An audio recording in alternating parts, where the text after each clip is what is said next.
De l'eau pour les éléphants, dernier film du réalisateur américain Francis Lawrence, adapté d'un best-seller. L'histoire d'un étudiant vétérinaire qui rejoint un cirque, ça se passe aux États-Unis dans les années 30, un drame sentimental sur fond de passion pour les animaux.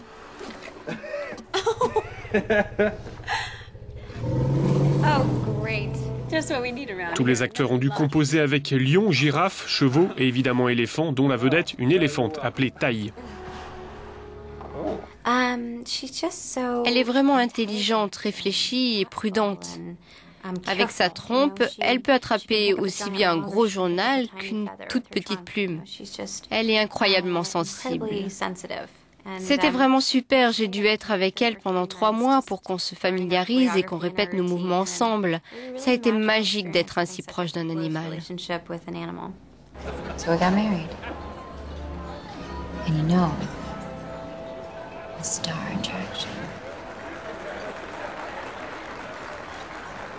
Out there, I got nothing. You're a beautiful woman. You deserve a beautiful life. That's all there is to it. I mean, most of the time, animals are just kind of bored. La plupart du temps, les animaux donnaient l'impression de s'ennuyer. Je me souviens quand on a tourné la fin du film, partout c'était la pagaille, mais au milieu de toute cette pagaille, il y avait un chameau planté là, il ne bougeait pas.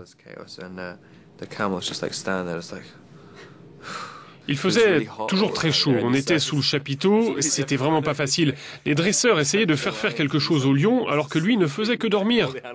Les animaux étaient comme endormis dans leur cage, c'était marrant. La vérité, c'est que le tigre, on a l'impression que c'est un gentil petit chat. Eh bien, il a des dents grandes comme ça. Alors, est-ce que vous faites comme si c'était un petit chat? Non. Vous restez gentiment, bien à l'écart.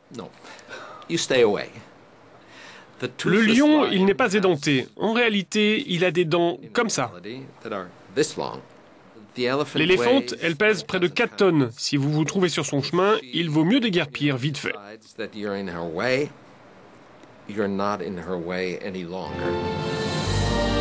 Ce film sortira le 22 avril sur les écrans canadiens et le 4 mai en France et en Belgique.